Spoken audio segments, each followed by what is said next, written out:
입시 의문연답 제이쌤TV 제이쌤입니다. 자, 오늘 주제는요. 사탐 지원이 가능한 메디컬, 이제 의대, 약대, 한의대에서 수시 모집상에서 수능 최저를 사탐으로 맞춰도 되는 학교들을 정리를 좀 해봤습니다. 그래서 여러분들이 이제 수시에서 내신 과목에 대해서 학교에서 이제 정성평가라든지 이런 걸 할 때는 과학을 당연히 이수를 해야죠. 그런데 수능 최저에서는 과탐으로 지정하지 않는 학교들이 꽤 많이 늘어났습니다. 그래서 선생님이 유학 정리를 한번 해줄 필요가 있을 것 같아서 정리를 좀 했고요. 일단 먼저 준비한 건 전반적인 자연 계열에서의 어떤 이제 선택 과목 현황입니다. 상위권 대학을 중심으로 먼저 준비를 해봤는데요. 서울대는 이제 수시 정시에서 수학을 미적기야, 뭐 탐구도, 과탐 이렇게 정해져 있죠. 자, 그런데 연대부터도 수시에서는 미적기하 과탐 정해져 있지만 정시에서, 자, 고대 같은 경우는 수시 정시에서 수학은 이제 미지정이고 과탐을 이제 정해놓은, 하지만 그 밑에 급 대학부터는 어떤가요? 성대, 서강대, 한양대 약간의 가산점은 있지만, 그죠? 그리고 좀 더 밑에 칸에서 중대, 이대, 경희대, 시립대, 건국대, 동국대, 홍익대, 숙명여대 정도까지 한 14개 대학 정도를 준비를 해봤는데 쫘르르르륵 하고 2025학년도 요강 기준으로 봤더니 미지정인 학교들이 굉장히 많습니다. 물론 뒤에서도 한 번 더 얘기하겠지만 가산점이 주어지는 부분에 있어서 학교별로 좀 차이가 커요. 어떤 학교는 3%에서 7%, 뭐 여기는 안 넣었지만 이제 일부 서울권에 있는 학교 중에서는 10%를 주는 학교도 있습니다. 그래서 여러분이 사탐을 봐서 정시에서 한 과목 한 등급 정도 올라간다면 네, 과탐하고 사이가 없거나 과탐보다 좀 유리한 경우도 좀 존재하게 되죠. 그런데 수시에서는 수능 최저 등급만 맞추면 되기 때문에 좀 더 편안한 현상이, 그러니까 가산점까지 고민하지 않아도 되는 일들이 벌어지는 거죠. 그래서 먼저 수능 최저 사탐이 지원이 가능한 의대들을 한번 정리를 해봤습니다. 일단 경희대학교 기억니은 순으로 준비했고요. 경희대학교 논술 전형, 물론 논술이기 때문에 수학을 당연히 이제 미적은 해야 되는데 탐구를 사탐으로 해도, 그러니까 사탐 과탐 지정이 안 돼 있거든요. 그러니까 삼합사, 이제 여기서 괄호치고 2는 이제 탐구는 두 과목 평균을 낸다는 얘기입니다. 한국사 이제 5등급이고요. 그래서 이제 경희대학교 논술 전형과 경희대학교 지역균형 전형, 그리고 이제 성균관대 논술부터 쫙, 물론 이제 순천향대학교는 과거부터 유명했습니다. 원래 이제 4학년인데 사탐 지원이 가능한 학교였는데 의대가 이제 전반적으로 이 컷을 좀 문을 좀 넓혔어요. 자, 그래, 사탐으로 최저 맞추는 거 인정해 줄게, 이렇게요. 이 중에서 올해 입시에서 또 의대 지원과 함께 돌풍의 핵 역할을 하게 될 게 한양대일 것 같습니다. 한양대에서 이제 종합전형에서 이제 추천전형의 경우에 올해 신설이 됐는데 25명. 이 삼합사, 그러니까 의대에서도 수능 최저의 사탐으로 이제 수능 최저가 가능하도록 이게 요강이 나왔습니다. 물론 이제 세부 요강이 4월에 나오기 때문에 선생님도 이제 사람이 하는 일이라 선생님이 뭐 2번, 3번 점검은 했지만 혹시 여기서 잘못된 거거나 내지는 학교에서 좀 바꿀 수 있기 때문에 4월에 세부 요강이 나왔을 때 한 번 더 살펴보셔야 됩니다. 그런데 이런 상위권 의대들에서도 이제 사탐으로 최저를 맞추게 되면 상대적으로 과탐 공부량이 많기 때문에 사탐으로 수능 최저를 맞춰놓고 국영수, 특히 수학에 공부를 좀 더 할애할 수 있는 시간 여건들이 많아지는 거죠. 선생님 말하고 싶은 건 사실 이 부분입니다. 자, 의대에서 이렇게 사탐이 지원한 부분에다가 약대에서도요.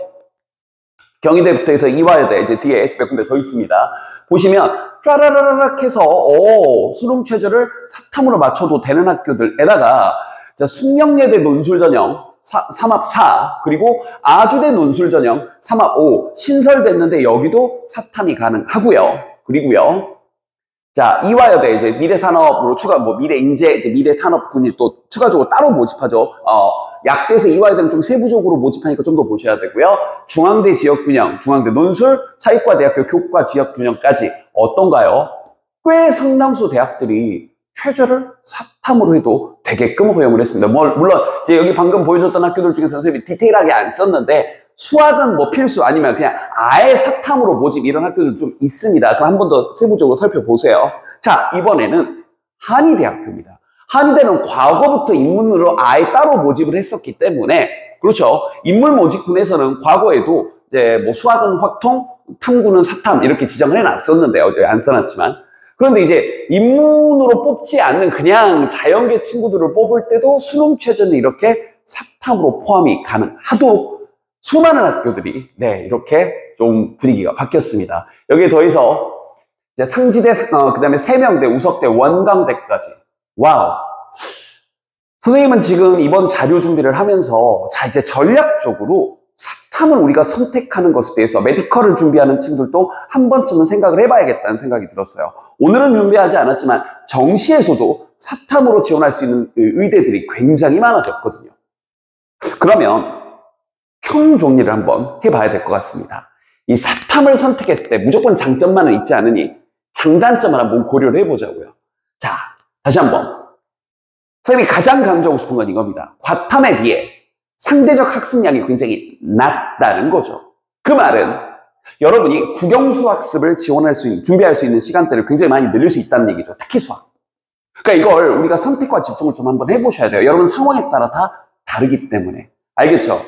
그런데 이제 과탐에서 사탐으로 바꿀 때 또 하나의 장점은 과목 간 조합에 따른 시너지가 존재한다는 겁니다. 이것도 다른 영상에서 얘기했지만 과탐은 여러분이 생명하고 지구과학을 한다고 해서 시너지가 존재하진 않잖아요. 그죠? 유전을 공부하다가 천체를 공부한다고 도움이 되고 이렇지는 않는데 사탐은 워낙 과목 간의 시너지가 발휘되는, 예를 들어서 생륜, 윤사 한 40% 겹치는 부분이 있고요. 생륜, 사탐 한 15% 겹치는 부분이 있고요. 쌍지, 한지, 세지 이해됐죠? 이런 식으로 뭔가 효율성이 있는 조합들이 있기 때문에 또 상대적으로 두 과목 준비할 때도 조금 공부의 효율성이 생기는 거에다가 모든 장점만이 있지는 않죠. 과목에 따라서 2등급이 존재치 않는, 대표적으로 전년도 수능에서 윤사가 그러했죠.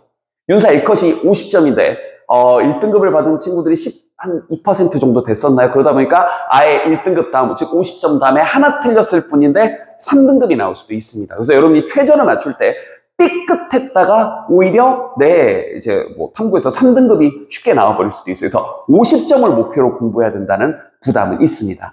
다만 그럼에도 불구하고 여러분이 지금 과탐에서 유의미한 성적이 나오는 게 아니라면 이런 고민을 한번 해보는 게 어떨까? 자, 전체 결론 다시 한번 내려보겠습니다. 첫 번째, 과탐이 그러니까 1, 2등급 지금 나오는 친구들이면 크게 고민할 필요가 없죠. 그런데 한 과목 정도 지금 3등급 이하라면, 그리고 여기 쓰지 않았지만 국영수가 좀 불안불안, 특히 수학에 아직 완연한 준비가 안 돼 있다 하는 친구들, 내지는 수학은 돼 있는데 국어가 좀 모자라다 하는 친구들은요, 탐구에서 조금 공부 비중을 줄일 수 있는 사탐으로 바꾸는 걸 고려를 해보시고요. 더군다나 특정이 탑5에 있는 어떤 특정한 의대를 가야 되는 목표가 있다면 해야 되는데, 과탐을 그저 지정한 학교들이 있으니까 나는 의대만 가면 돼. 좋은 의대면 좋겠지만 아까 선생님이 보여줬던 라인의 의대, 메디컬이라면 난 뭐 특정한 게 아니라 요 정도 라인 중에서는 괜찮을 것 같아 라면, 그리고 아까도 얘기했던 것처럼 과탐 학습의 비율적으로 한 3분의 1 정도에 해당이 되거든요. 뭐 적게 많이 봐도 절반? 아니에요. 3분의 1 정도. 그래서 국영수 학습의 효율성이 굉장히 상승하게 된다는 부분이 있고, 최종적으로 자신과 맞는 사탐은 좀 찾아볼 필요가 있죠. 이건 선생님이 따로 사탐 과목에 대한 영상을 따로 준비했었죠. 그래서 이제 총 9개 있는 사탐 과목의 장단점에 대해서 혹은 특성에 대해서 정리한 영상이 있으니까 선생님이 이제 영상 댓글로도 달아놓을 테니까 그래, 이 영상을 보고 나서 난 당연히 과탐이라고 생각을 했는데 사탐 좀 끌리는데 하는 친구들은 밑에 이어지는 해당 영상도 확인 한번 해보시고 좀 폭넓게 한번 생각을 해보자고요. 무조건 사탐을 바꾸라는 아니지만 이런 정도 상황에 해당된다면 이번 기회에 사탐에서 과탐 전환도 한번 생각해 볼 필요가 있을 것 같습니다. 도움되었길 바랍니다.